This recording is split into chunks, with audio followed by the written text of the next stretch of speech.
Hello my friends, I have to start not from the good news. Russia advanced dramatically today in the Bakhmut city, so it was yesterday and it is today, so quite a big update. They've took this residential area and they've took the military base over here in the central part of the city. As I told you, from this military base, because it's the big park, they may start the advancement to other directions, and that is what they did, advancing to this area. And they also move forward over here and also from the south and the southeast, leaving to Ukraine just one district and also the part of the northwest district as well. And if we check the border of the gray zone, it means that there is the tiny part of the city that still belongs to Ukrainian forces. In all of this gray area there is the fighting, and it's hard to tell who is controlling this area. But the main thing that we are still controlling the Kromova. It's very important to move our forces out, and also the crossroad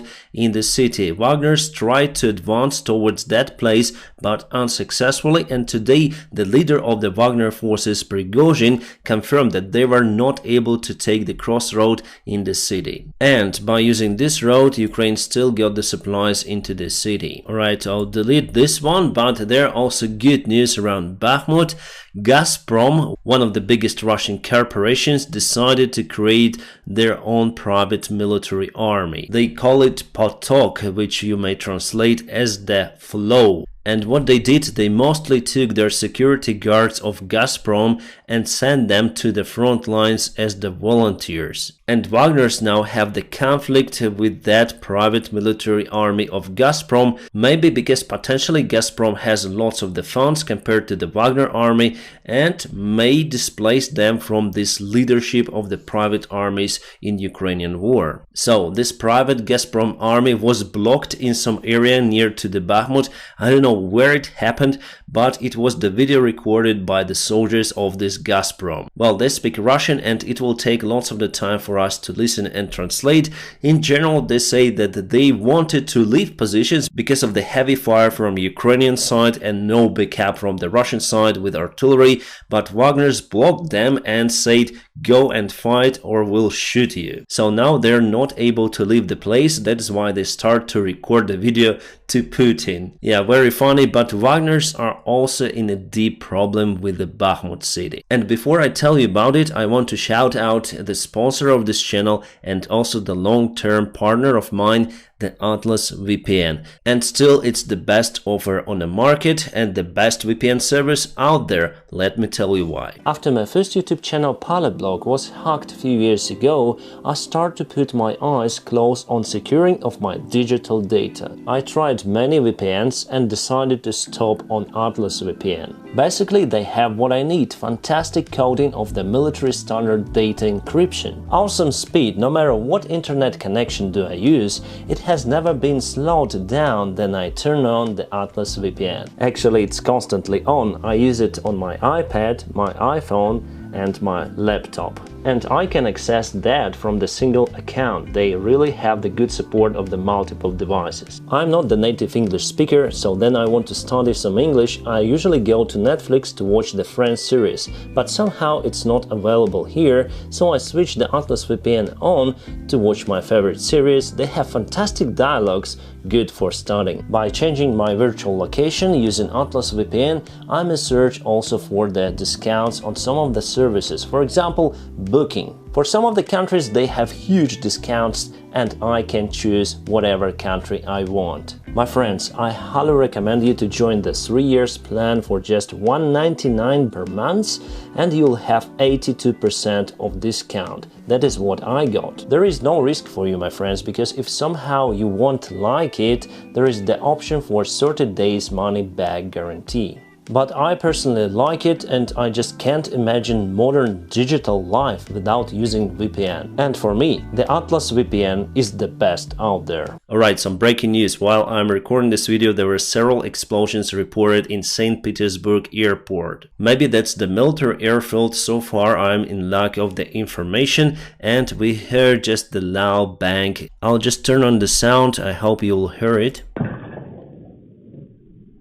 So just a single explosion was recorded on the CCTV cam, but no visuals. Maybe we're gonna see it a little later. So Prigozhin says that there's the big problem in Wagner, they're still in lack of the artillery shells and other ammunition. The flanks in the Bakhmut city are still weak with the regular Russian forces, and also he said that Ukraine is planning the counterattack after the 2nd of May, and they may cut the flanks for the Wagner army and encircle the Wagner forces in the Bakhmut city. Also he complains about the Gazprom private military army Potok and that he is losing the people. He himself said that the ratio of losses is 1-5, not in favor of the Wagner forces. I personally thought that in urban environment of the Bakhmut city the losses would be 1-1 or 1-2, but he said 1-5. That is absolutely tremendous, so I understand now why Ukrainian army still continue to resist in the Bakhmut city, because with that ratio we may cause Russians severe losses. Yes, we also lose a lot, but we keep Russians away from other cities in one particular area, the Bakhmut city. And at this time we may prepare for the counter assault on different direction. Prigozhin said that with this ratio there will be less and less soldiers in the Wagner army, and he admitted that they are unable to take Kremlin under control, and this is the very important crossroad for the supplies. And also they are unable to encircle the Ukrainian army in the Bakhmut city as was planned before. As a result, in May they will take the fully ruined city under their control, declaring the propaganda win. But not for a long time, because Ukraine will start a counteroffensive that will shock Russia. Right, I cannot stop this image because it's the GIF file, but anyways, you may see that on February 11th there were lots of the armored vehicles, artillery systems in one of the storage places of Crimea, and little by little Russia took everything from it, and now it's just the wasteland with no any vehicles. So they start to use their strategic vehicles that should have been used to protect the Crimea Peninsula. Right, one more CCTV camera from St. Petersburg. And again some sort of the explosion, but I'm not sure whether we should trust it without the visual information. Okay, one of the top Russian military officials said in the interview that it's time to let Russians to defend the border of the country because the regular Russian army is unable to do it. But he didn't say why they're unable to do it. Probably there are much less people in the Russian army nowadays.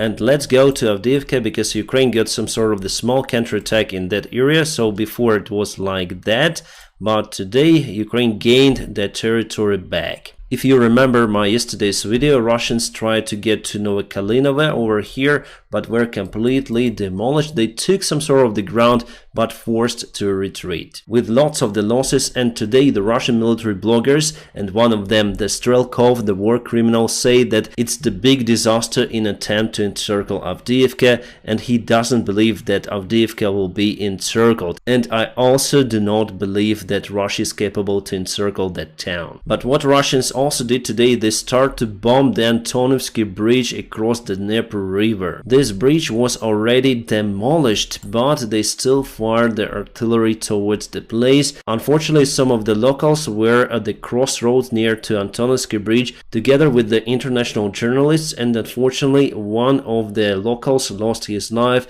and the international journalist was wounded. Probably he was from Spain. Sorry, he's Italian, from the La Repubblica media service, and he was wounded over there, and luckily he got the vest. The armor plate helped to avoid the dramatic damage to the body of the journalist. And according to the military media center resource, Russia totally accumulated around 370,000 soldiers in Ukraine. I thought that the number is around 200,000, but it's almost 400,000. So obviously with that number we cannot speak about the full liberation of the Ukrainian territory in nearby future. Unfortunately, this war may continue for many years. And yes, there will be the Ukrainian counterattack, but it will not take all of the lands. The only way to take the lands with a new counterattack is to go to Crimea and to cause the Russian regime to collapse. That's the single probability of that counterattack. But fighting against almost 400,000 soldiers with many more potentially able to come, it's gonna be very hard, so we need lots of the resources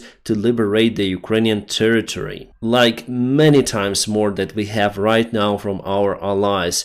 Is it possible? Potentially it is possible, depends on the goal of our Western countries. Our Western allies, let's say. Well, anyways, the help is awesome that we receive, but as usually we need more, and that will reduce the losses in Ukrainian army. Today President Zelensky finally spoke with Xi Jinping, the leader of Communist China. It was the phone call for more than an hour. And after the talk, Zelensky said that they have the common points with Chinese peaceful plan, but Ukraine will sign the peace agreement with Russia only if they return back our territory. Today, President of Turkey Erdogan fainted during the interview. The camera switched to the interviewer, so he was really scared to see the fainted Erdogan, and as it was reported by many of the media, Erdogan got the stroke. But the president's administration denied the accusations, saying that Erdogan has the stable health condition. And we have the video of the Patriot systems that were delivered to Ukraine. One of the commanders visited the position of the Ukrainian army that is able now to operate those systems. So we have the tracks with the systems, with the rockets, we have the command centers, and we have everything that we need to fire towards the Russian cruise missiles or the fighter jets or maybe helicopters. But sometimes the Russian jets do not need any kind of the systems to be demilitarized. So one of the MiG-31s today went on fire in the skies of Murmansk and went down totally kaput. Yet I couldn't find the information about the pilot destiny, but I know the destiny of the airplane. It went into the lake, crashing into the ice, and now it's on the bottom. Russia has launched the rescue mission in the area, but they were able to find just some of the debris and the big hole in the ice. Yeah, the quality is not good, but here is the hole in the ice and some of the debris in the area. The MiG-31 is very important for Russia because it's the only airplane that may launch the hypersonic rockets. Great news today, it was one more exchange. We got many of the Ukrainian soldiers back from the Russian prison. It's been reported that totally we got 42 soldiers back. One of the main American generals, Christopher Cavalier, today said that Ukraine got 98% of everything we need for the successful counterattack. So I guess that we're waiting for the remaining 2% and for the better weather to go on a counteroffensive. One of the Azov regiment commanders, Bogdan Krotevich, today said that Ukraine may go on assault on the Russian territories of Belgorod or something like that, but it's his own opinion. I honestly do not believe in that. He said that we may take some sort of the Russian city as the hostage to free and liberate our territory. We may target the Russian military on their territory, but taking the cities as the hostages with civilians, I don't think it's the good tactics. Well, if there will be no the regular army in Ukraine, yes, in that case I would say that partisans may go and occupy the Russian territory and say, give our territory back. But we have quite a big army that was reinforced by our allies, so it's capable for the successful missions on our territory. Still, we would like to see more tanks and fighter jets provided to Ukraine, but we have what we have. So it's just the sole opinion of Bogdan, and I have my opinion on that topic that I say to you. Our military intelligence officially warned the Russians not to attend the military parades on 9th of May in Moscow. Interesting. Why did they say it? My friends, now press the like to this video and please don't forget to check the link for the Atlas VPN Premium in the video description just below. It is the best offer out there, so hurry up to join the club. My friends, I wish you all a peaceful sky wherever you are and have a great time.